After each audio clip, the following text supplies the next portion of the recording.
Today we're going to be looking at the Bravura. This Bravura is the 1XLT, meaning it's lead pipe 1, and it has bell 1XLT. A 1XLT is, the taper is similar to a standard bell you'd find on factory built horns in terms of, how it opens up from here all the way to the end, except the X means that it opens up bigger. So this is more like 5 1/4 inches instead of maybe 4.9 inches in diameter. On top of that, it is an LT, which means it's a lightweight bell that will set into resonance easier. The main thing you need to know about the LT bells is that you're going to get more feedback in your section and behind the horn, and a little less projection up front. This is the type of bell that's preferred for players who have some hearing loss, or maybe really want the people right around them to hear better. If you're playing with a mic, then projection isn't a problem.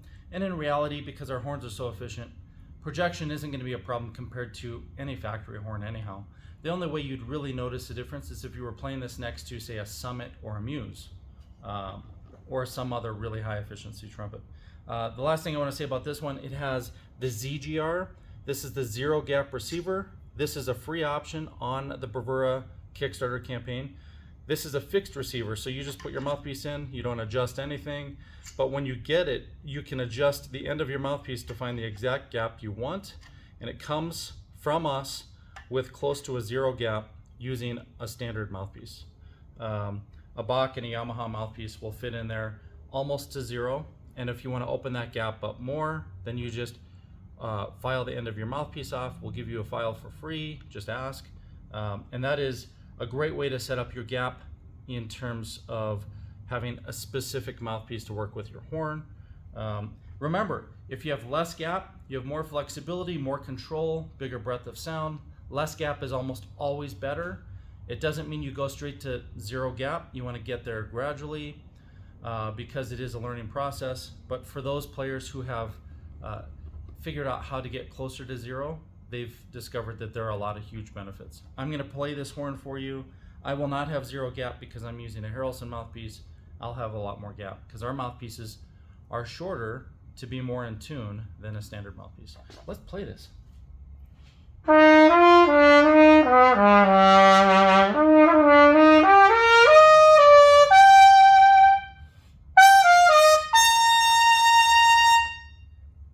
Playing on the Spectratone Blue mouthpiece. That simply means it's a medium, deep, big, warm sounding mouthpiece. I have other mouthpieces that sound different.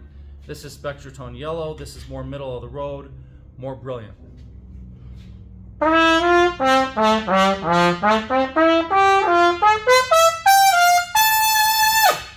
And of course you can hear it light up a lot more easily. Finally, we'll go to Spectratone Red. This is more of a lead type mouthpiece. It's not really actually a lead mouthpiece, it's kind of a hybrid, but it gives you a lead zingy sound.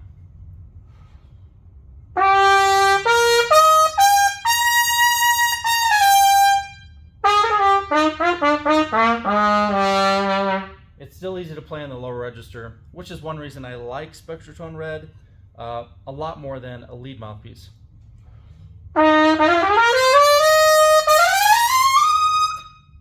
It's easier to play in the upper register, but a lot of that is the horn itself.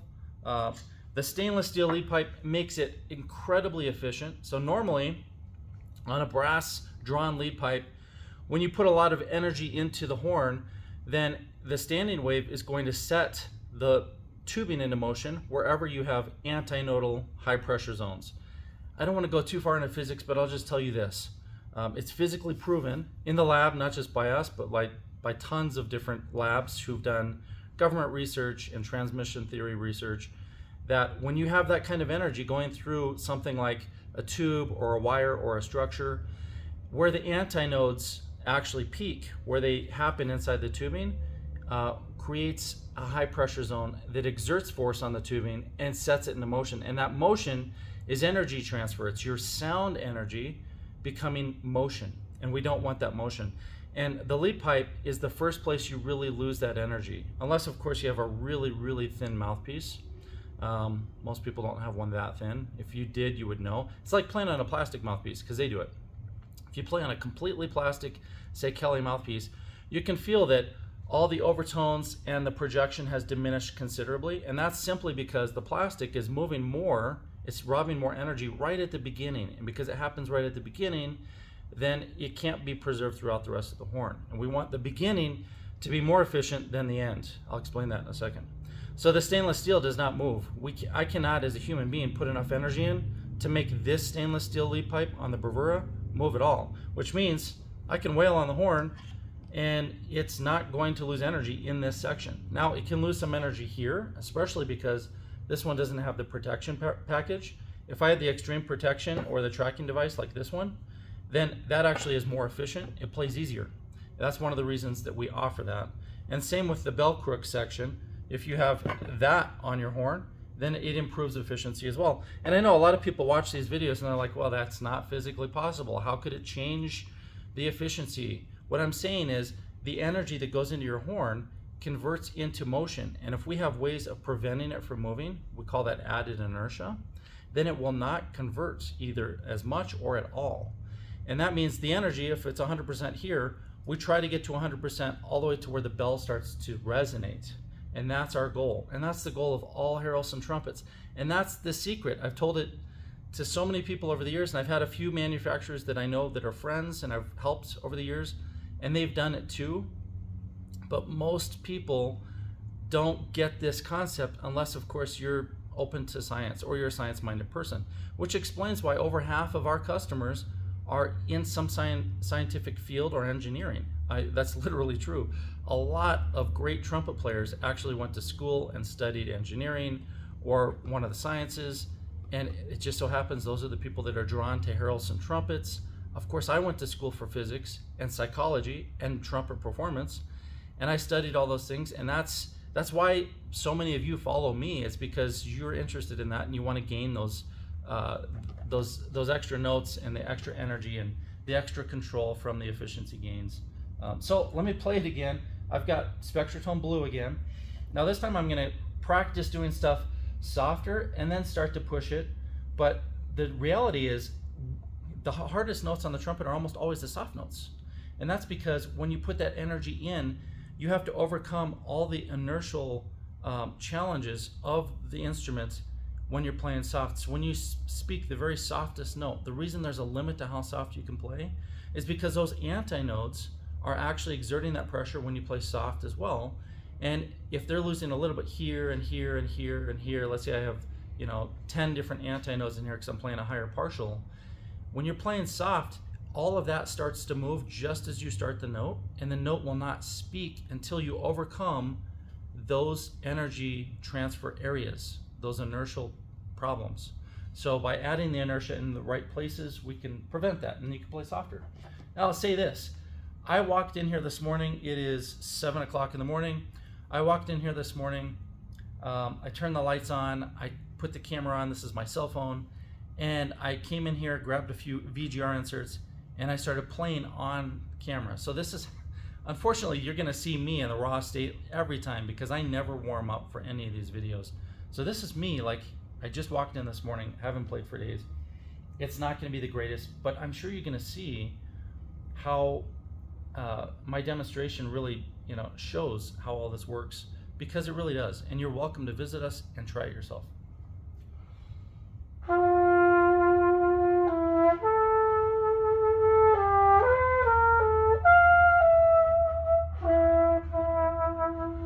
I'll point towards the camera.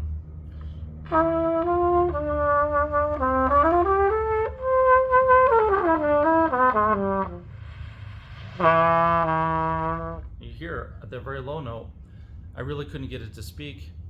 That's probably not the horn. It's most likely my lips not responding for low notes yet.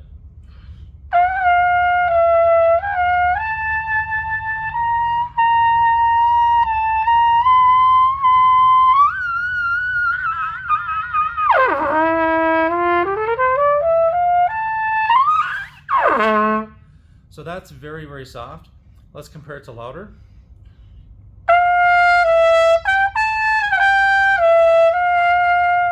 I would consider what I just played as piano.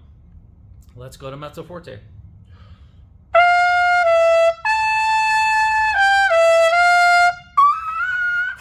And let's go to forte.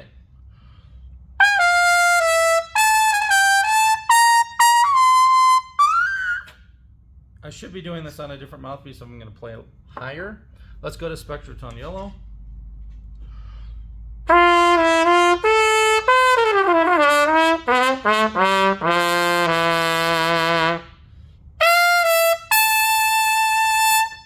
Now that was fortissimo. I could play a lot louder than that, but that was getting louder. So the zero gap receiver is an option on your Bravura Trumpet if you don't want the VGR. Remember, ZGR is zero gap receiver, VGR is Venturi gap receiver. And I'll show you the VGR here in just a second. And a reminder, this was lead pipe 1, bell 1 XLT. So if you like the sound of this, you may want to choose that custom configuration and discuss your options with me, because we could put a number 6 lead pipe on here. That'll actually make it even better for lead and commercial, and it makes it easier in the upper register.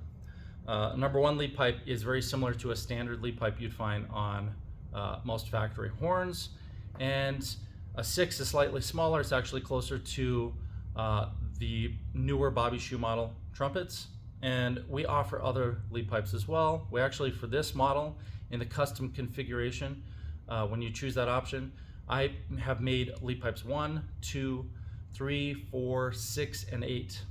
1 is the one we just talked about. 2 is very big, open, and it could be great for jazz combo and big orchestral works. 3 is very small, perfect for the lead players that need very, very little bit of air. 4 is middle of the road, but a little bigger than a standard lead pipe, modeled after a Mount Vernon 7. 6 is the Bobby Shoe size that we just discussed. And then 8 is monstrous. It's huge. All right, so if you need the biggest thing. I haven't covered those lead pipes in any other videos. So if you hear me talk about it in the future, I'll try to mention these things. But that is a 1 XLT. All right, let's set that down. And now we're going to move on to the Bravura. And this one is a Bravura V, but also an X and also a T. So we call that the XVT. X is the durability package, the T is the tracking device, which is right here, and the V is the VGR, the Venturi gap receiver. So what I'm going to do is I'm going to start by not having an insert. I'm taking the insert out, and there's no insert in there. And now I'm going to play without an insert. And I'll start with spectratone yellow again. One more thing, let me tell you the lead pipe and bell. This is lead pipe 1, bell 10 LT. A much bigger taper than the last one, not as big in the diameter, and it's also a lightweight bell, so it's going to resonate easier, but it also will give you more feedback behind the horn and in the horn section.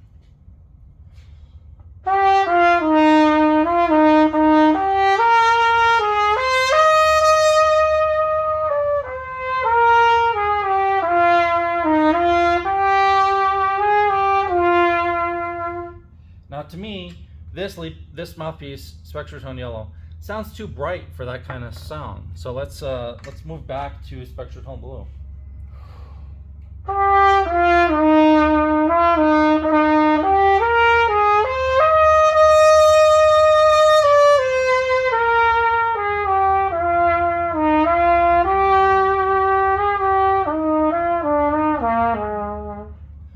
Yeah, that feels more warmth. It sounds nicer for that specific piece. And really, the 10 LT bell can work in a lot of situations, from lead all the way to big bands, whether you're playing in the section or the solo chair. It's great for solo. You get a lot of brilliance with a lot of warmth.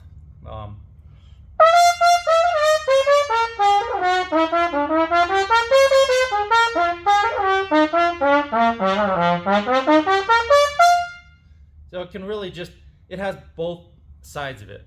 It's warm, it's big, it's also got an edgy brightness. And that's with a bigger mouthpiece. So let me put in the spectratone red, the more commercial type mouthpiece.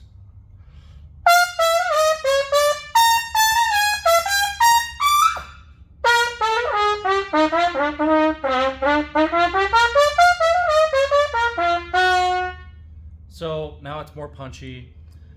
It goes both directions. So that's the 10LT. This is with no insert. It, to me, does not feel good. I don't know if you can hear it, but I'm trying to hit notes and I'm not quite getting them. That's because the VGR is really, really important. If I were to say there was one thing I ever created that maybe helped the most trumpet players, the greatest amount, well, in other words, trumpet players that were having real struggles and then had great improvements, it would probably be this. And then after that, the modular mouthpiece system. The VGR allows you to essentially take your lead pipe and your entire configuration with your mouthpiece and balance it. So I think of the VGR as the thing that balances all the factors, because this is the interface between your mouthpiece and the instrument. We are essentially taking the lead pipe and we're changing the length of it and we're changing the shape of the beginning. And we do that with these little inserts. They look like this. They're just little tiny things. And each insert has a different function. So I had one in there that I took out. It says it was a 346, or let's see. Yeah, 346 number 8. I'm going to put that back in and we'll try it. I just snap it on the end and then I screw the receiver on. I'll stay with that same mouthpiece, Spectratone Red. Oh yeah, it was this one.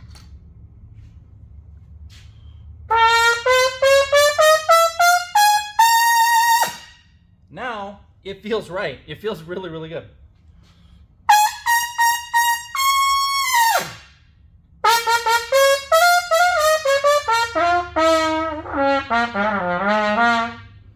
So that changed everything. However, a 346 number 8, what that really means is I have 346 thousandths of an inch in the Venturi. That means that's how much air can go through based on the size. A standard trumpet is typically 342 to 344.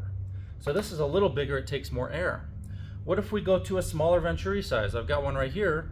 This is a 332 number 6. So and the second number, the number 8, is how many thousandths of an inch we have in gap. In other words, with a Harrelson mouthpiece, it's measuring from the end of the back bore to the beginning of the insert, which becomes the beginning of the lead pipe. So when I said number 8, it means 80 thousandths of an inch of space. We call that gap. And when you make that gap wider and wider, the slots become harder and harder. In other words, as you're sliding through partials, like say open notes, you'll lock in hard on the partials as you go higher. If you have that number smaller, then they become more slippery and you can slide past them or land on them. You can choose. Instead of being forced into a partial, you can choose where you want to land. Now, I tell you that because this is super important if you want the best experience on a Harrelson trumpet. So let me go back to Spectratone Red. Right now, because I put the number 6 in, I have 60 thousandths of gap. 60 thousandths is very small. It's almost as small as anyone's going to ever use. The standard gap that you'll find on a trumpet is about 150 to 200 thousandths. And the reason that that's true is because trumpet manufacturers, everybody except for Schilke and Monette and us that I know of, they don't account for the mouthpiece the way we do, or the way these companies do. The other companies are trying, I don't think they're concerned because people aren't complaining enough. They don't care if you buy a Bach and then don't buy a Bach mouthpiece or don't play on it. It doesn't matter to them. To me, it matters because I want it all to work for you. So if you buy a Bach mouthpiece, then the shank, the taper of the shank, this part here, the outside of the back bore, it varies depending on when it was made and which machine it was made on, and sometimes even who programmed the machine or whether it was made by hand. And if you want to see some real information on that, I've documented hundreds of different mouthpieces, not just Bach, but all brands. And some of them are published on my website and my blog. And essentially, I published even Harrelson once, showing how we were inconsistent until we decided to create a system that makes it consistent. So up until that point, which is probably like 2012 maybe, we were not consistent either. We saw the importance of it, but we didn't know how to make it consistent until one day we set a standard and we said, okay, this is the standard. Now, nobody really follows that standard, but our standard is actually the same as Monette's.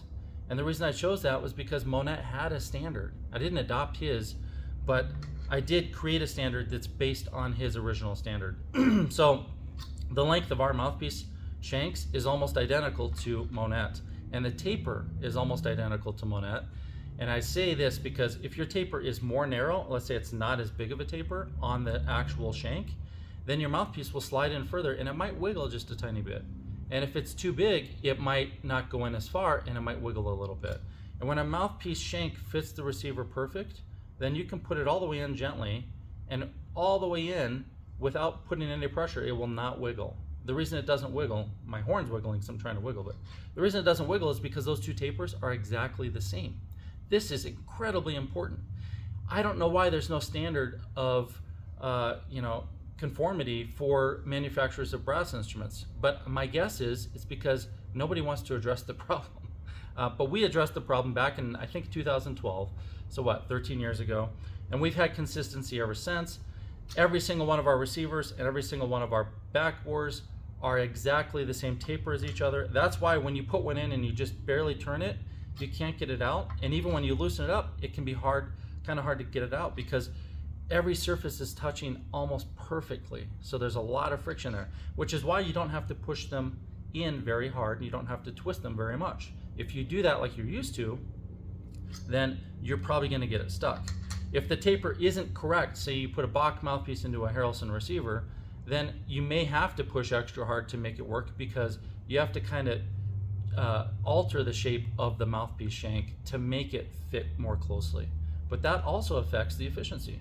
So if it fits in there loose, you're not going to transmit as much energy, and you'll have the energy transfer issue we just talked about before, where the antinodes start to make things move, and if there's very little connection here, it's going to move easier. All that to say, the VGR is something you definitely want, and we have hundreds of the best pro players around the world playing on the VGR. I would never play without it unless I had a ZGR set up perfect for the mouthpiece I'm playing, and I wanted to stick with that. That's the only time I wouldn't do this. So I've got a 332. It's a much smaller Venturi, which means hole size, and that Venturi is smaller, which means not as much air will go through, so I have to use less air. I know it's a lot of talking today, but I want you to understand it.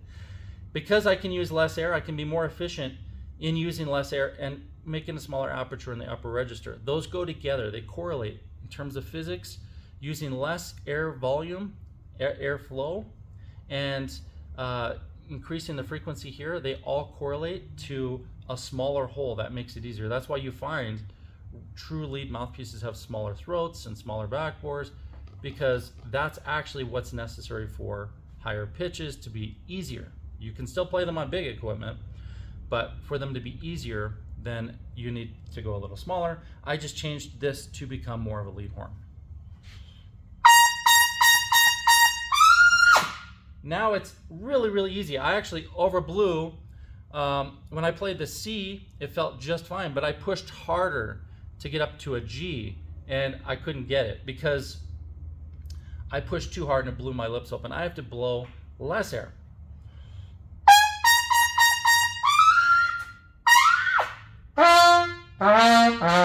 And to me, this is incredibly small. However, for me, it's too small. But I'm just demonstrating it for you. For my friends who are professional lead players, most of them love this insert, the 332 or the 336, because they're so small, and those guys are used to regulating things so tiny.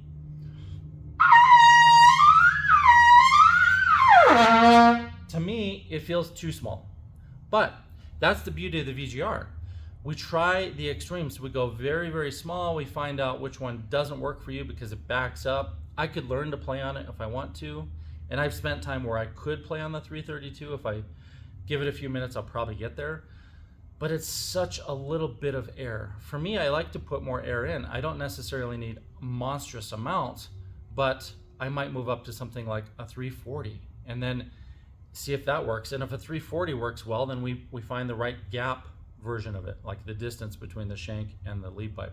If you've made it this far into this video, then you already know that this is a system that really does fine-tune everything you're doing. And if you want to learn how to do it in person, I'll teach you in person, or Christine will teach you. We're here to help you. There are lots of videos on the VGR system. Even though this video is about the Bravura, a huge benefit of the Bravura is you get the VGR. And the VGR has never been offered on lower priced horns really, we've never had horns this low priced anyhow, because the Bravura is on Kickstarter and the price is extremely low. It's like half the price of our entry level horns from before, at least temporarily, just in May.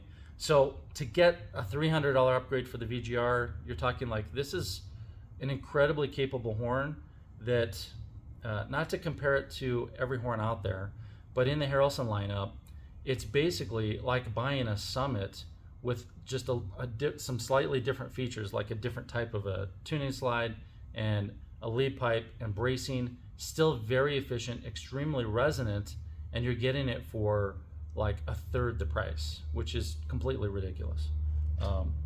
Okay, so that's too small for me. I'm gonna go back and take it out, and I'll see what other inserts I have sitting here. So let's pull that out, and I have 336 number 8. So we went from 332 to 336. That's only 4 thousandths difference. However, 4 thousandths can make a huge difference. Let me see how it feels. Now, it's still a tiny bit tight, at least for what I put into it just now. Now it feels much more open to me.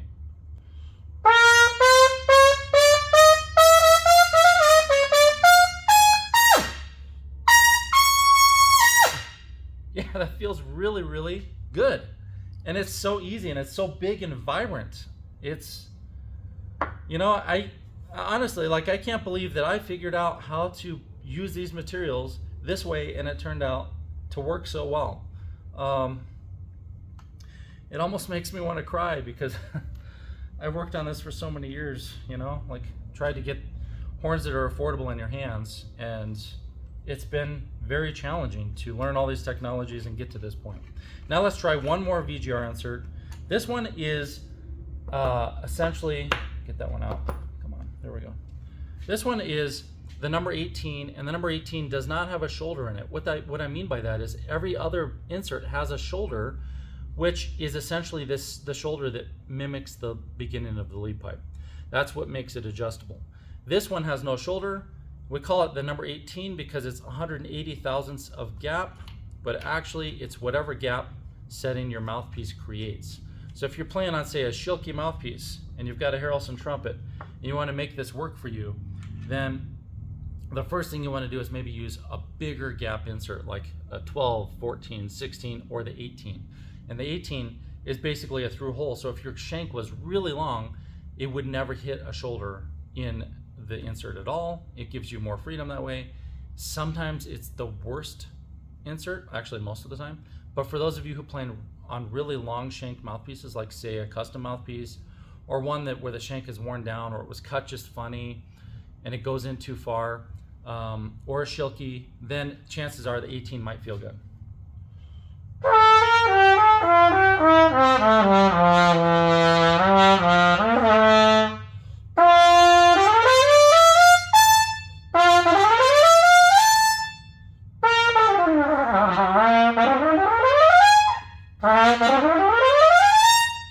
Yeah, that does actually feel pretty decent. I feel a little bit of resistance, even though there should be none. And that's because it creates kind of a choke point where it's really big and then it goes small to the lead pipe. And I was playing on Spectratone Yellow, not Spectratone Red. I'll play it quickly on Blue.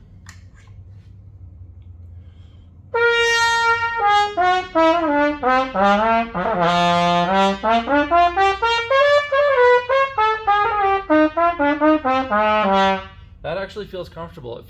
Now it feels more open. Really, really open. And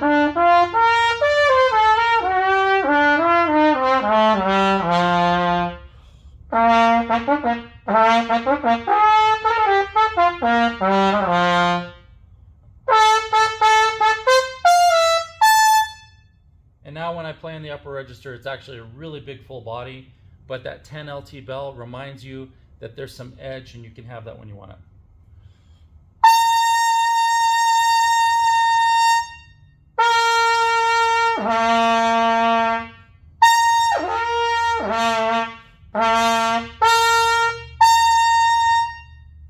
Whew.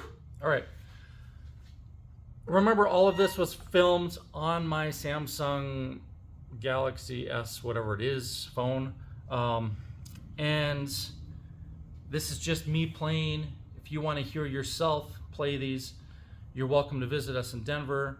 The promotion goes through the end of May, which is the Friday after this Friday. I'll be at the ITG. I planned it to close Friday during the ITG. I did that so that I could show some people that want to see it. And also, like, I'm going to the ITG to do video interviews for our YouTube channel, Rumors and Dreams. So that's the main reason I'm there, but I will have a Bravura with me if you want to play it. And at the end of the day, this launch in May is basically to get the people that are diehard followers, or those of you lucky enough to just discover it at the right time, to jump on board at a really good price. After May 30th, well, on June 1st, the price will go up to $32.95, and I still think that's an extremely fair price for the amount of value, quality, durability, but also like monstrous resonance producing capabilities of the Bravura. Not to mention the finger rings that are adjustable are really cool. Like I'm really loving how easy that is and how light they are compared to other Harrelson trumpets. Well, thank you for watching. I know you're going to have questions. I'm going to be doing as many videos as I can over the next few weeks so that I can answer your questions and demonstrate the Bravura. But if you want to pick one up right now at the introductory price, go to Kickstarter or email us at harrelsontrumpets@gmail.com or give us a call, 303-657-2747. Those are the couple ways you could pick up a Bravura.